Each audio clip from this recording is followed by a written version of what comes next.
Trickster series was the first world that exploded on me. Like, usually I have an idea of, like, what the ecosystem of the book will be. This was the first time where it started to, like, uncontrollably sprawl like a yeast or a, it was everywhere. It just wanted to go in all directions at once. The library was my space, and there was just so much. To the Harbor Grace excursion with the boys to have a time.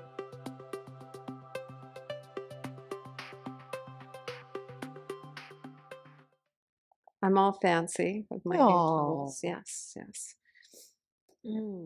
Danse, Tracy Bear, Netsiga Montreal Lake, Otsinia.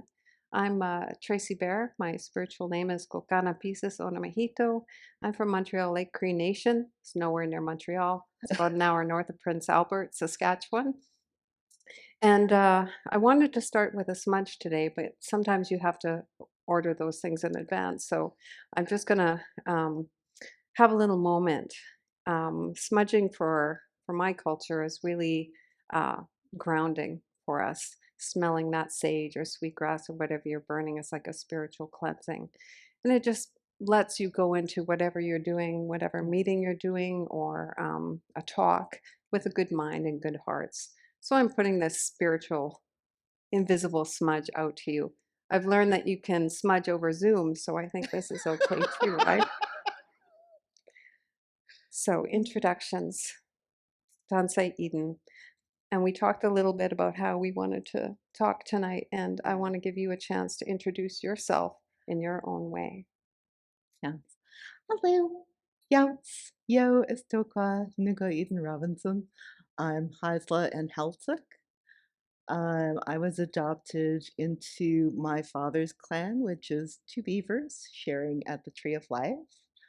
I didn't understand how political this was until I was much older. And I gave mom a chance to tell me how annoying it was. Both my clans are matrilineal, and um, the Haisla are about 500 miles north of Vancouver, and the Heiltsuk are 250 miles north of Vancouver. They're on an island. The main reserve of the Heiltsuk is Waglisla, and the main reserve of the Haisla is Imotsa, and that translates to Snag Beach. No. Yes. Okay, I totally did not know that. Well, Haisla means people who live at the bottom of the river, Mm. at the lower part of the river, and that's where all the logs wash down. Oh, So the roots are called snags. there's a cultural context to snagging. Anyone in the audience know what snagging means? Have you been snagging? They're snagging blankets. So Indigenous people call snagging just making out, Remember in the 80s, we used to call that necking? Yeah, okay, it's necking on a blanket. So snag beach, but I thought I thought that would be a perfect title for my trashy band council romance. ooh, yes.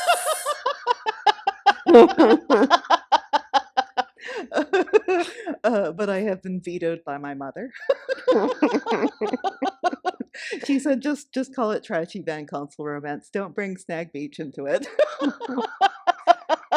Seems like a good name to me. Oh, well, she gets really annoyed because most of the things I've written about are Haisla, Mm. and I haven't given enough space to Celtic culture, Celtic language, or anything Celtic. So that's why Jared was half Celtic, half Oh, Trickster. okay. But it felt really awkward because I didn't really grow up in Celtic territory. I grew up in Kitimat. So the consultation for it was like much more challenging than I expected. Mm. Uh, and I remember when I was doing a reading in Bella Bella in the library, uh, the the chief counselor came up afterwards, and I had explained my idea for a trashy band council romance, and she said, please don't set it in Bella Bella. I have enough people hating me. Not in my backyard kind of thing. So I floated the idea to my cousin, like, what do you think if I write because, you don't really want to write something that might, get sugar in your gas tank.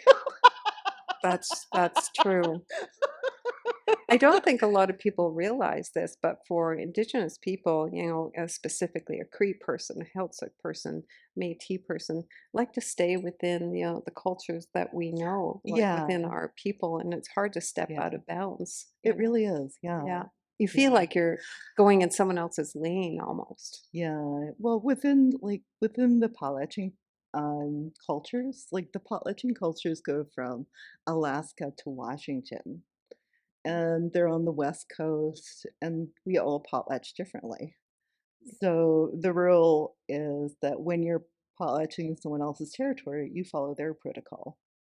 So you have to learn a lot of different protocols. So that's been how I go forward. I just try to figure out, but I have to say, like, mm, my sister's married into Six Nations. Ah. And they're longhouse people too, but Mhm. it's a completely different longhouse. And I was at my sister's father-in-law's funeral. Not funeral, their 10-day. And their feast was so different. Like the Mm. women sat down with baskets Mm. and the men served. And they came around with food and put it in your basket. And I was like, wow. Mm. Usually I'm the one serving coffee, so Yeah. Yeah. and I loved it because no one expected me to know the protocol. Mm. So, like, usually if I Yeah. fall out of line at our own potlatches, my aunties will pull me aside and give me a talk. Uh, You falling out of line? I don't believe it.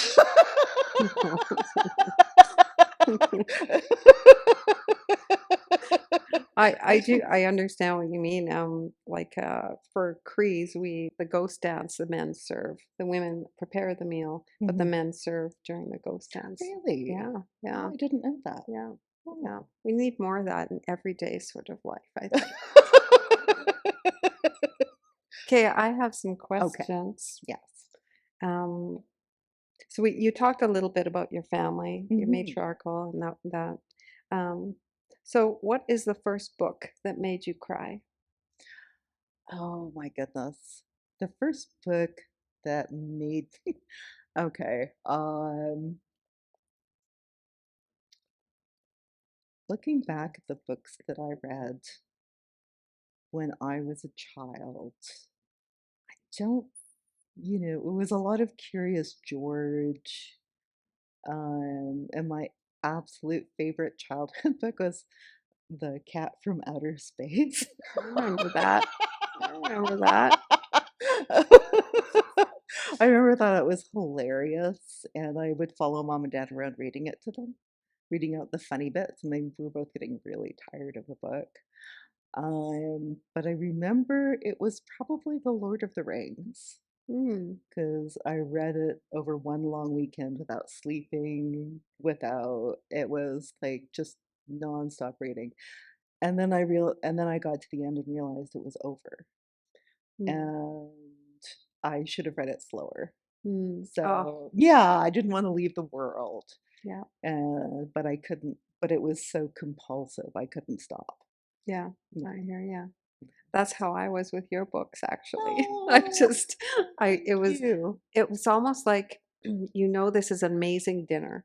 Yeah. You know that you like maybe lobster, think of that most amazing thing. You just want to savor it. And I knew I should.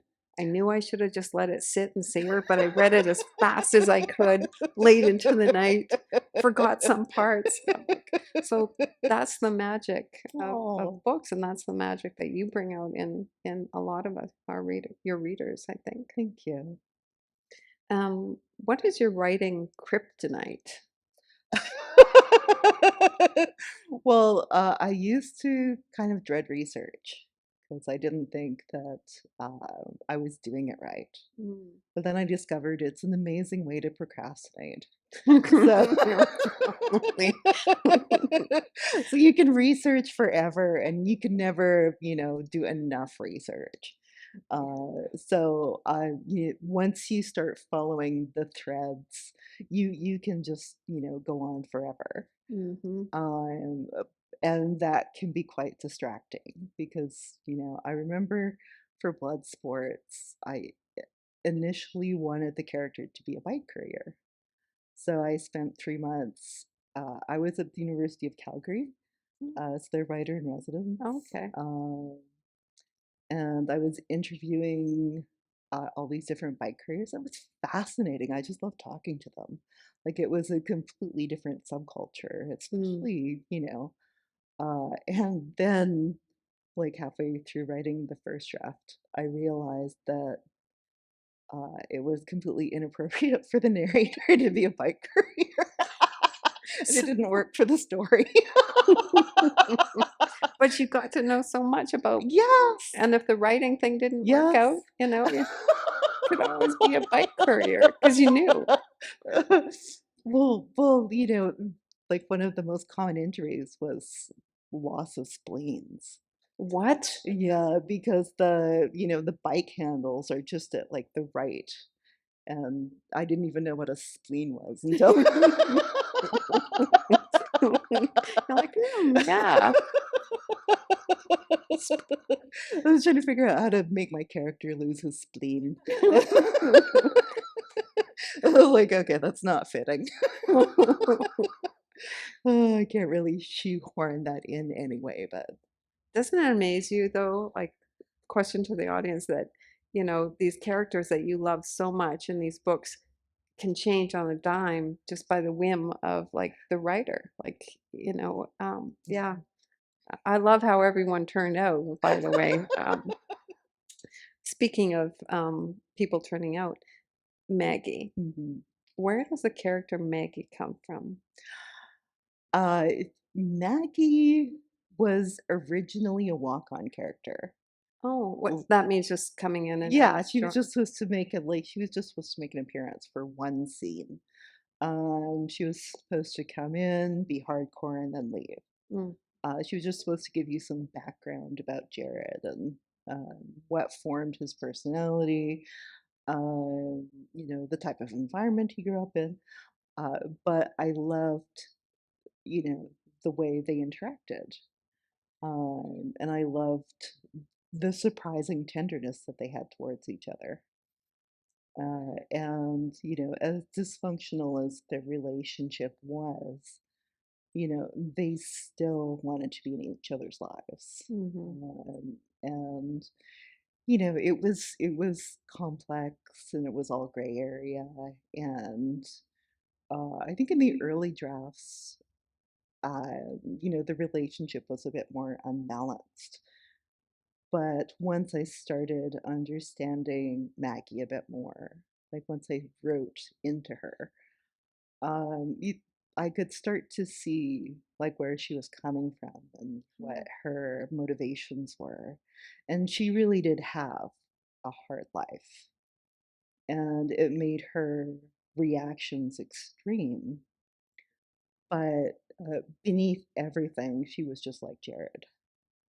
So that's it came a lot of Jared's heart came from her. So, that was a moment where the draft started to shift mm, and their dynamic became something that was I as a writer I just couldn't look away from it. mm, Yeah. mm. Well, I'm glad you didn't. She was one of my favorites.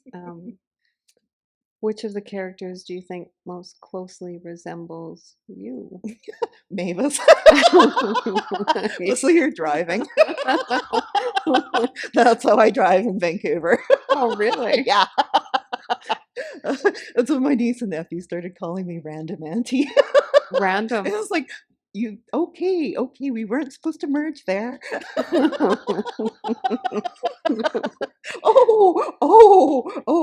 Well, good for seatbelts.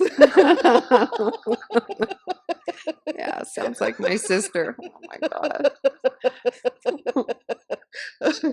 Oh, yeah, her kind of cluelessness about, some things that, So when you have these characters, like I hadn't heard you say that before with Maggie. You said I'd come to understand her as. It was almost Mhm. like there was a person there that you didn't know, Yeah. and all of a sudden you dug a little deeper and she told you about herself, but it's you. It's your Yes. brain. Yes. How does that work? Oh, that happens all the time. Like, I have a very set idea of what's going to happen in this scene or that scene. And then it doesn't seem to make any sense. Mm, So I start digging and just, like for every page that I write, there's probably three or four that don't go in because they're too like, I'm explaining the story to myself. ah, Um, and once I mm, pull all of that out, what's left is usually something more subtle. mm, Um, but in the you know, there are some writers who have their process is pretty front loaded. So they'll have their entire book planned out in front of them. And they'll have chapter by chapter breakdowns. And then there's those of us who like to go in there not knowing. mm, And you go in there and you explore. And there are some interactions that surprise me, and they're usually coming from like the writing time for this book was the very first time I started writing in the morning. Like usually I'm a night writer. mm. And in the morning I found that the material was a lot goofier. Nice. And I Nice. think that was just because my inner editor was still asleep. Oh, And so it couldn't tell me, that is absolutely ridiculous. That, oh my God, why you can't say that. nice. I like you writing in the morning. Oh, yeah, for Son of a Trickster, it was between 4 and 5. Okay, okay. For Trickster Drift, it was between 7 and 8. And for Return of the Trickster, it was between 9 and 10. Isn't that interesting? Yeah, Oh, so I'm slipping back to being. now I Uh, feel like I need to read them again. Interesting.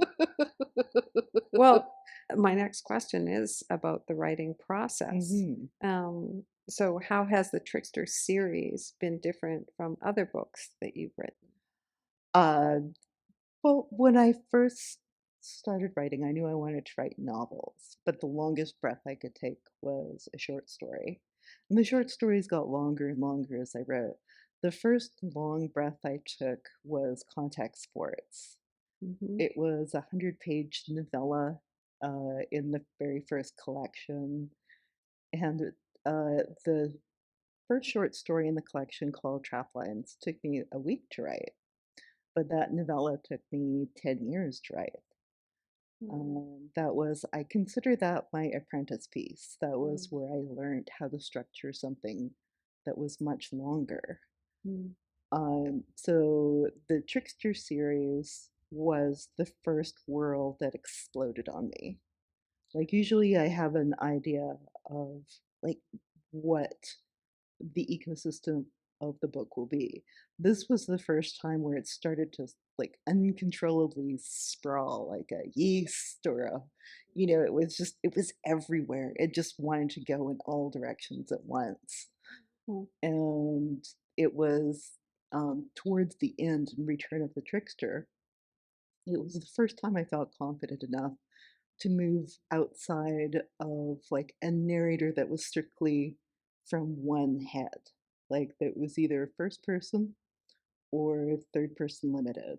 And Return of the Trickster is the first time, um, like, and it was a lot of fun. It was Mm-hmm. hilarious. It was, you know, it opened up the kinds of stories that I can tell.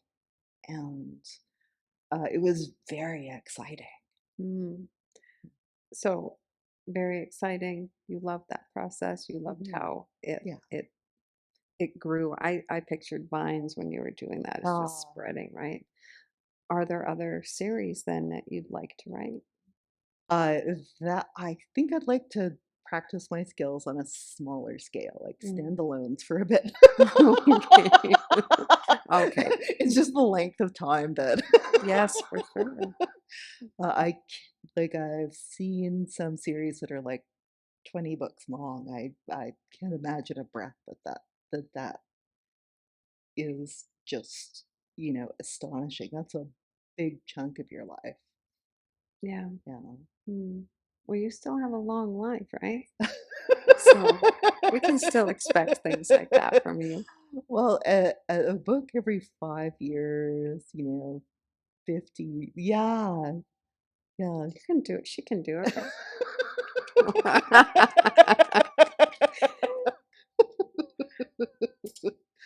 Um, I'd so be, okay, I have to tell you this. We had a really long conversation. It was 2 hours. We are just gonna chat because I wanted to meet her. We have similar friends yes. on Facebook, and I remember going to a conference. I was arriving with Kiwi Martin and Greg Schofield, and we go in this big room, maybe 4 times the size of this, and across the way you hear this raucous laughter, and Greg looks over to Kiwi and goes, "Oh, looks like Eden's here." You could no mics, you could hear you. Yeah. That's how mom finds me in Walmart. And you also said you're the quiet one in your I am the family. quiet one. I Oops, don't know about I'm that. a little feedbacky, so I'm gonna push it just a bit away. Oh no, in my family, I am the shy one, and my laugh is the quiet one. Yeah, I know, it's a little hard to believe, isn't it? Yeah. Yeah, we're thrown out of restaurants and movie theaters, bars, our barbecues get closed down. Your barbecues get closed down. Oh my goodness. Yeah, we're loud.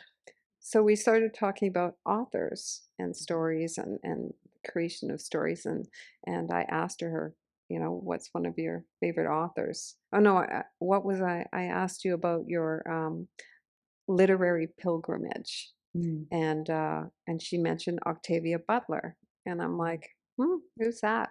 Oh my God, rabbit hole. So so I read Lilith's Brood, and I'm like, what is this? Who is this woman? And yeah, so Eden Robinson, thank you so much for that. Oh, You yeah. know, yeah. Oh, well, I used to skip classes to go to the Kitimat Public Library. And I had some amazing librarians. They just didn't care if I was skipping classes because I was reading. Mm, So they, of course, noticed which books I was reading. So they would give me suggestions. One of them suggested Octavia Butler. And she started me off with Pattern Master. And I was just hooked. It was just it's switched now. So Exogenesis was not my favorite. It would be about third. mm. Lilith Brit is definitely second.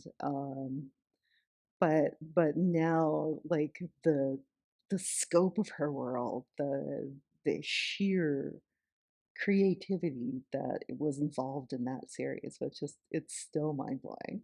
It really is, and Yeah. I love storytellers like yourself and Octavia Butler have this amazing magical, and don't use that word lightly, of creating worlds that we can see ourselves in. Yeah.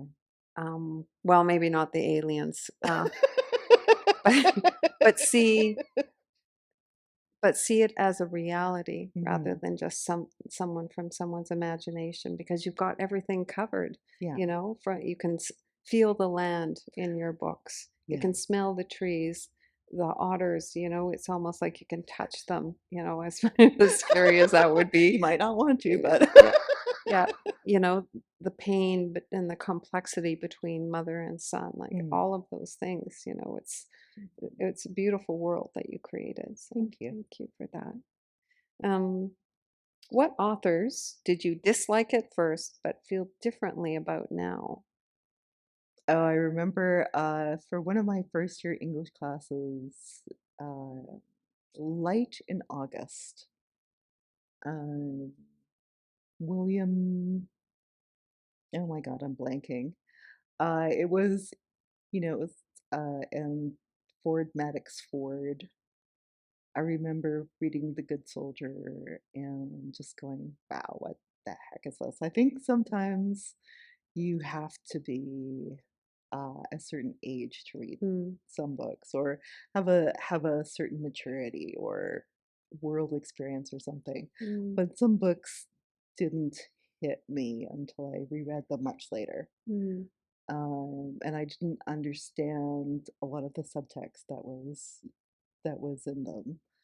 And some books haven't really. Some of the books that I absolutely loved haven't held up. But yeah, I was rereading a lot of the books that I loved, mm, and it's always amazing to read the books that I loved when I was younger and see different things in them. mm. Do you Yeah. have an example? Um, not off the top of my head, but I remember. Oh, there was a book called Highways and Dance Halls, Mm, and it was uh, uh, about a stripper who was doing a tour of BC, and it was in diary form, and just reading it again, like 20 years later, it really holds up. It's absolutely stunning. mm, mm. It's always weird to read about Kitimat in someone else's novel. I bet. I bet. Like I know the bar that she's talking about. Oh, really? And she describes it in exquisite detail. And it's like, Oh, yeah, oh my God, that's the zoo. it's called the zoo. You can feel the stickiness of the carpet. Oh, yeah, yeah. I think does every big city have something like that? I think they do. Yeah. I think they do. The zoo is pretty infamous. Oh, is it? Yeah, Oh, in northern BC. oh, Yeah, okay. yeah, Hmm. yeah. I guess I'll put it on my bucket list. Oh. I know. I recommend that. All right. Maybe I'll put something else on. Um, 5 must-read books. Oh my goodness. Oh my goodness. I forgot about this one. Hmm. Well, the first book would probably be Christos Not Vanishing. Oh, Um, I remember reading that when I was at UVic, and then she actually came. Was doing her publicity tour, and she was the first like living Indigenous author that I met. oh, wow. Yeah, and she was like, very generous and very kind. And if you've ever seen me fangirl over someone, you know just how awkward it was. I know, I've done that. Oh, man. Oh my goodness. Well, yeah. Well, right now, I've been reading a lot of policy. Policy. Are they must-read books? Yeah, a lot of policy Hmm. and a lot of reports. Mm. The Truth and Reconciliation, Okay. yeah, Yeah. Yeah. the Okay. I can see Missing where and you're going. Murdered Yeah. report. Yeah. It has been.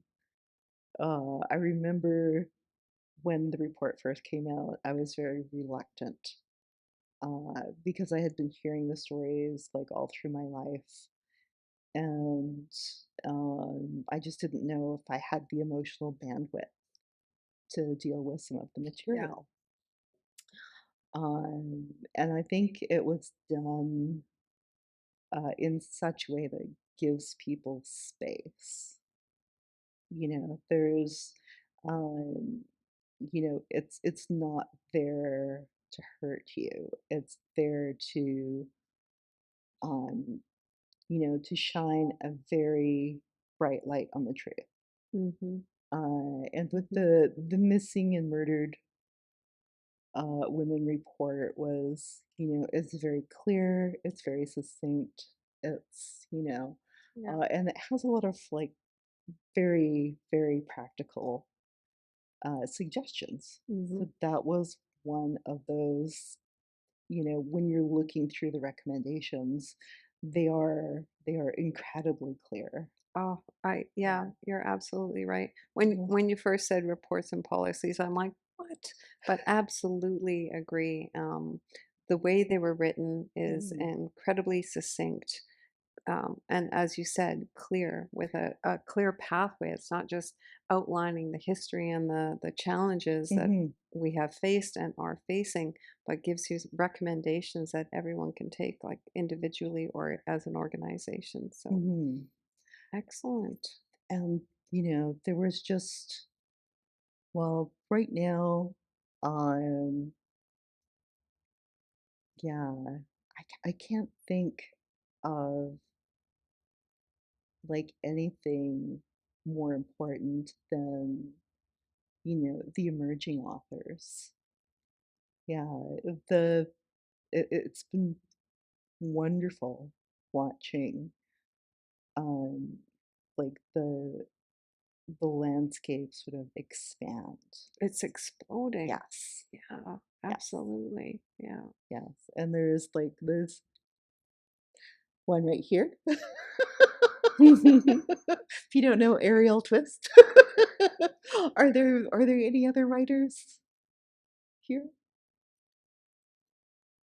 No one that's willing to stand up? Oh my goodness. We have it's just a smorgasbord. It is. It's beautiful. Yeah. Yeah, it's a good time to be alive. Yeah. There is so much to choose from. Mm. Yeah. So I've just been given a signal, so we're going to our Oh. lightning round. Remember we Okay. talked about the lightning round? Yes, I Does remember. anyone know Brene Brown? She does this all the time, so totally stealing it. Accountability is True. what is something most people often get wrong about you? Um, uh, how serious I am. Hmm. If you could interview anyone in history, who would it be and why? My Uncle Gordon. I was too young to appreciate the depth of his knowledge. What's your favorite meal? Uh, Pizza. What is something new happening in your life right now? Squats.